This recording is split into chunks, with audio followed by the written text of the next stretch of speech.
Dile kolay. 15 kilocuk gibi görünüyor ama neredeyse bir damacana suyun 2'sini vücudumuzdan attık gitti. Şükürler Ne olsun. hissediyorsun? Bedenim gerçekten bana mı ait sorgulamasına girdim. Ve o gün bir baktık ki metabolik olarak neler olmuş neler. Aslında biz burada sizin yaşam tarzınızı değiştirdik. Biz size bir diyet listesi vermedik. İlla bunu Doğru. ye, şunu ye demedik. Yemeği, düşünmeyi öğrettik aslında. Doğru.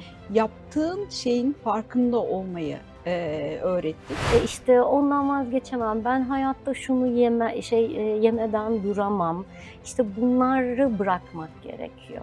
Pazarlık yaparak yol alamazsınız, yola çıkamazsınız. Pazarlık yapmayı bırakın öncelikle diyorum. Sihirli listeler yok.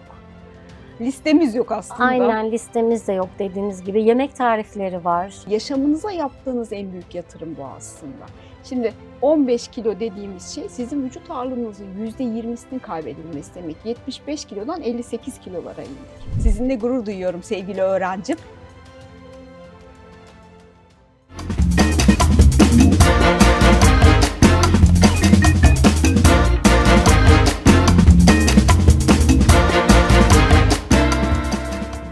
Bu videomuzda sizi benim için çok özel ve çok kıymetli bir hastamla tanıştıracağım. Esin Kalyoncu. Başarılara imza atan, artık böyle birbirimizle kardeş, arkadaş olduk. Neredeyse kan bağı kurduk. Doğru. Kendisini Ankara'dan takip ederekten, o kadar da başarılıdır, uzaktan takiple genç kızlık kilosuna geri döndürdük. Tam Çok şükür. 15 kilo verdik. Çok Böyle şükür. bir iyileşmeyi, böyle bir güzelleşmeyi ve yaptıklarımızı sizlerle paylaşmak istedik. YouTube'umuza abone olmayı ve bizlere yorum yapmayı ihmal etmeyin diyoruz ve gelelim benim canımın içi bir tanem Esin Hanımcığımın öyküsüne. Tam 15 kilo. Dile kolay. 15 kilocuk gibi görünüyor ama neredeyse bir damacana suyun 2'sini vücudumuzdan attık gitti. Şükürler Ne olsun. hissediyorsun? Hafiflik, çok daha sağlıklı bir beden ve mutluyum. Çok mutlusun. Ve huzurluyum yani. Ben geçen ne gördüm biliyor musun? Bana ilk geldiğindeki fotoğrafla şimdiki fotoğrafına bir baktım. Yayınlayabilirsiniz. Sana bir şey söyleyeyim mi? Hı. Gözünün bakışı değişmiş Öyle ya. oldu. Gözüne Öyle bir oldu. yaşam sevinci ve yaşam enerjisi Öyle gelmiş oldu. bu 15 kilocukta. Evet. Nasıl karar verdin kilo vermeye? Aslında şöyle bir noktada uyandım ben Ayça Hanım. Bedenim gerçekten bana mı ait sorgulamasına girdim. Kendi ailemde annem şeker hastasıydı. O yüzden de kaybetti kendisini. O şekilde yaşamayı sürdürüp o şekilde mi öleceksin dedim kendime. Ve bedenin gerçekten sana mı ait? Bu soruyu çok sordum. Yani biz bedenlerimizi sanıyorum koşullara teslim ederek yaşamayı seçiyoruz. İşte işe gideceğim, yok iş var şimdi, yok çocuk var, o var, bu var. Oysa sizinle çalışmak beni en çok da bu konuda bilinçlendirdi. Her koşulda yapabilmek. Kendi çocuklarıma nasıl sevgi ve şefkatle yemek yapıyorsam, onları nasıl sevgiyle besliyorsam kendimi de tıpkı annemmişim gibi öyle şefkat ve sevgiyle yemek hazırlayarak, besleyerek böyle ilerledim. Burada ışığı siz yaktınız. Evet, kararı ben verdim ama aslında ben sizinle hiç pazarlık yapmadım süreçte. Sizinle pazarlığı öncesinde 2 yıl yaptım ben. Sizi takip ederek yaptım. Kitaplarınızı aldım. Sayarak Zayıflama kitabınızı satır satır bir öğrenci gibi çalıştım. Defterim oldu. Hala var. Yazarak, neyse ki yazmayı da seven birisi olduğum için zor olmadı benim için. Yaptığım hataları ama sizinle birebir çalışırken daha net fark ettim. Takip ettim sizi, YouTube videolarınızı, işte Instagram olsun. Yani nerede varsanız ben oradaydım. Siz fark etmediniz ama evet, böyle oldu Sonra bir süreç. gün geldi. Evet, bir gün Ve karar o gün- verdim ve geldim. Ve o gün bir baktık ki metabolik olarak neler olmuş neler. İşte kitaplarını alıyorum, takip ediyorum, söylediklerini yapıyorum. Bununla birlikte hala beklediğim ve istediğim sonuca ulaşamıyorum ve kapınızı onun için çaldım ben aslına bakarsanız. Ve şunu öğrendim yine sizinle çalışırken, metabolik bir bozukluğunuz, metabolik bir rahatsızlığınız varsa siz ne kadar çabalarsanız çabalayın, yo-yo diyetlerinden kurtaramıyorsunuz paçanızı. Eee, Orada uyandım. Yani metabolik sorun çözümlenecek ki Gerisi gelsin. evet. O gün hiç unutamıyorum. Esin Hanım böyle geldi.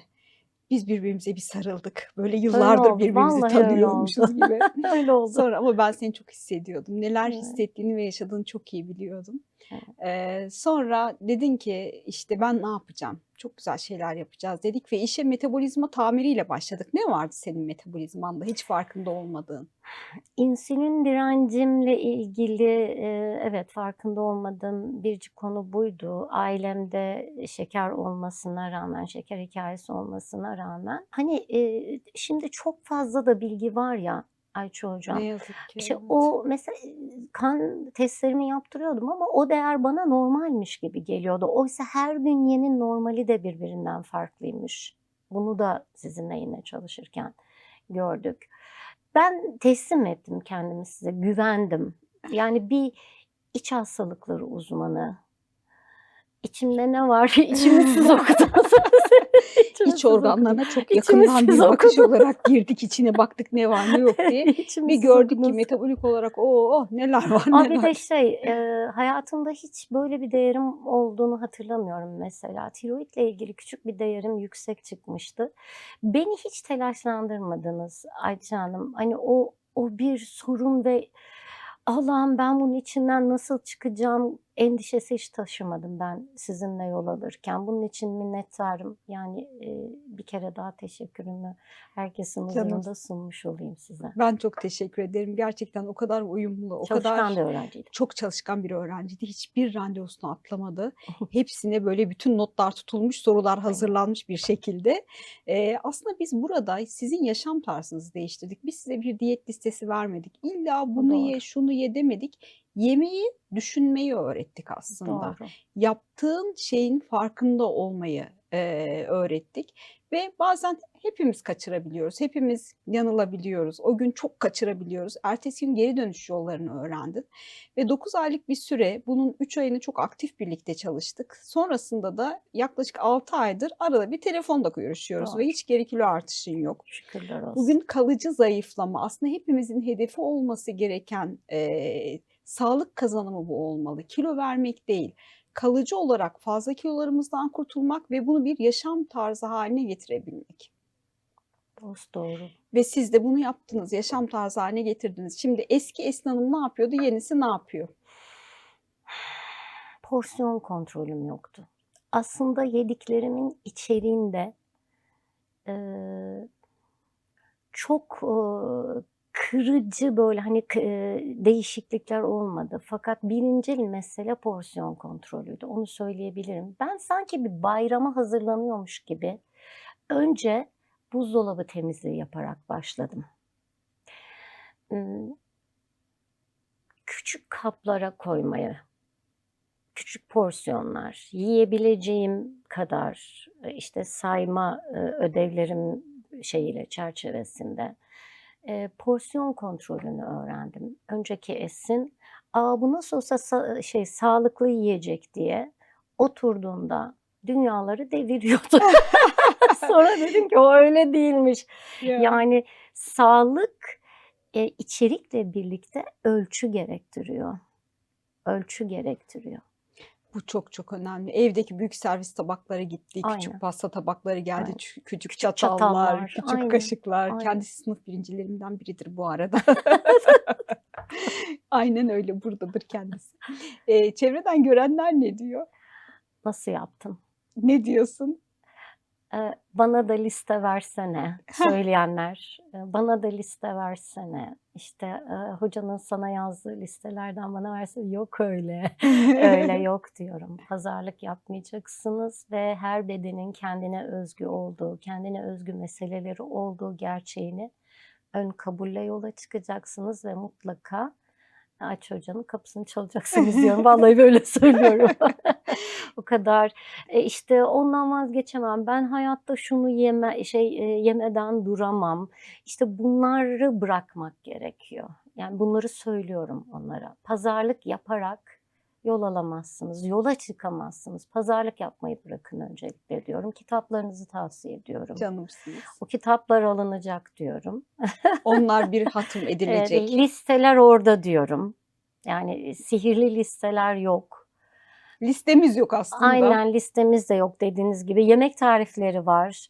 Ay ama ay onda o varmış, ben onu yemem. O zaman başa döneceksiniz. Tekrar oturup düşüneceksiniz diyorum.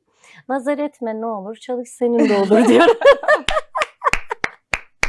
Nazar Vallahi etme öyle, ne olur, çalış senin de olur. diyorum. Şimdi gerçekten, şimdi biz 15 kilo diyoruz. Evet, görüntü olarak çok değiştiniz. Evet. Metabolik olarak çok iyileştiniz. Şükürler Yani o olsun. insülin dirençleri, karaciğer yağlanmaları, kan yağı Şükürler yükseklikleri hepsini bertaraf ettik. Bugün longevity diyoruz ya. Hı. Aslında uzun yaşam sağlıklı kilo vermekten geçiyor. Doğru söylüyorsunuz. Çünkü bedenindeki o 15 kilo eklemini bozuyor, omurganı bozuyor, dizini ağrıtıyor, nefesini darlandırıyor. İşte midende reflü yapıyor, karaciğerine, pankreasına yağlanma yapıyor, damarlarında kireçlenme yapıyor. Bunların hepsi oluyor bu arada. Evet, evet ve longevity dediğimiz şey işte bu. Yani sağlıklı bir şekilde kalıcı olarak kilo kontrolünü yapabilmen ve bunu kendi kendine devam edebilme becerini oluşturman. Şimdi hani öğretmenler, size bir eğitimcisiniz. Evet. Çocuklara okuma yazmayı öğretirler. Sonra bir bakarlar ki işte öğrencisi Boğaziçi Üniversitesi'ne girmiş, çok güzel yerler kazanmış, bir mutlu olurlar. Ben de böyle öğrencilerimi görünce Yanılsın. o kadar mutlu oluyorum ki. Evet. Çünkü bugün %10'luk bir kilo kaybı tüm hastalıklara bağlı ölme riskini neredeyse %50 oranında azaltıyor. Yani yaşamınıza yaptığınız en büyük yatırım bu aslında. Şimdi 15 kilo dediğimiz şey sizin vücut ağırlığınızın %20'sinin kaybedilmesi demek. 75 kilodan 58 kilolara indik. 5 çocuk dünyaya getirmek gibi. Evet, ortalama sağlıklı ortalama. bir kiloda yani 5 çocuk 5 dünyaya çocuk getirmek dünyaya gibi. getirmek gibi.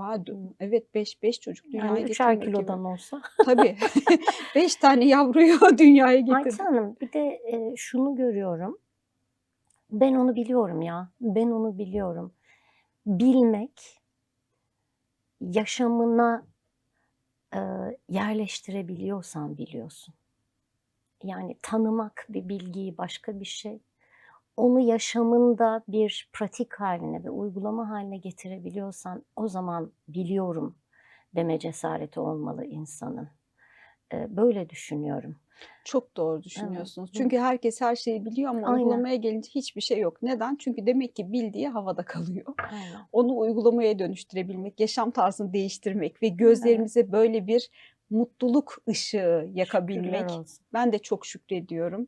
Yani Hı. size böyle bir sağlık yolu açabildiğim için ben de çok çok Allah'ıma şükürler Çok ediyorum. minnettarım. Çok teşekkür Profesyonel ederim. duyarlılık ifadesinin karşılık bulmuş halisiniz benim için. Çok teşekkür Evet. ederim Esin Hanımcığım. Profesyonel duyarlılık. Siz hastalarınızla samimi bir ilişki kuruyorsunuz. Yani ilişkiden ziyade bir iletişim kuruyorsunuz. Bunu evet 35 yıllık bir eğitimcilik tecrübesiyle rahatlıkla söyleyebiliyorum. Korkutmuyorsunuz. Ancak riskleri söylüyorsunuz, tanıtıyorsunuz, anlatıyorsunuz. Bir de çok sabırlısınız. Yani çok soru sorma huyum var benim. Tek bir sorun bile karşılıksız kalmadı, cevapsız kalmadı. Sadece siz değil, ekibiniz de aynı şekilde. Bunlar için gerçekten minnettarım. Gerçekten. Şükrediyorum. Bayramlarda arıyorum ben doktorumu, biliyor musunuz? Evet, arıyor. O kadar mutlu oluyorum ki. Özel Yani günlerde arıyorum. bir Evet. insana verilebilecek en büyük hediyelerden biri bu. Yani Evet. yaptığın işin ya da yani çok özenerek yaklaşıyorum zaten Evet. hastalarıma. Bir hasta olarak görmüyorum. Hepsini bir kardeşim gibi görüyorum gerçekten. Ve yıllar sonra bir mesaj gelmek, özel günlerde bir çiçek göndermeleri o kadar mutlu ediyor Hocamın ki. Öğretmenler Günü'nü de kutladım.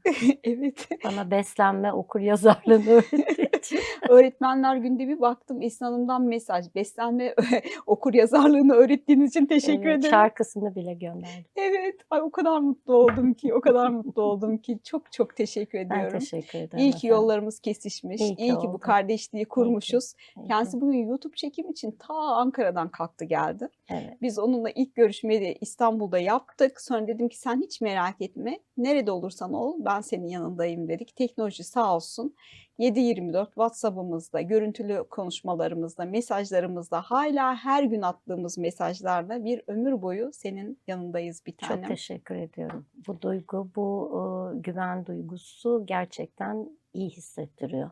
İyi hissettiriyor. Sağ Canımsınız. olunuz efendim. Bugünkü videomuzda benim bir tanecik Esin Hanımcığımla verdiğimiz 15 kilonun yollarını sizlerle paylaşmaya çalıştık. Böyle duygusal olarak birbirimizle yaşadığımız anıları birbirimize paylaştık. Gerçekten hepsi benim için çok kıymetliydi. Sizinle gurur duyuyorum sevgili öğrencim. Ben de minnetimi bir kere daha ifade etmiş olayım bu vesileyle. Çok teşekkür ediyorum. Ben Çok teşekkür teşekkür ediyorum. ediyorum. Efendim YouTube'umuza abone oluyorsunuz. Bizlere yorum yapıyorsunuz. Bizleri takip ediyorsunuz. En doğru bilgileri, en güzel paylaşımları sizler için yapmaya hiç durmadan devam ediyoruz. Güzel ülkemin güzel insanları. Sizleri çok çok çok seviyoruz ve hep birlikte daha nice güzel bilgilerle birlikte olabilmek üzere. Şimdilik hoşça kalın ama bizim de kalın. Sağlıkla kalın. Sağlıkla kalın.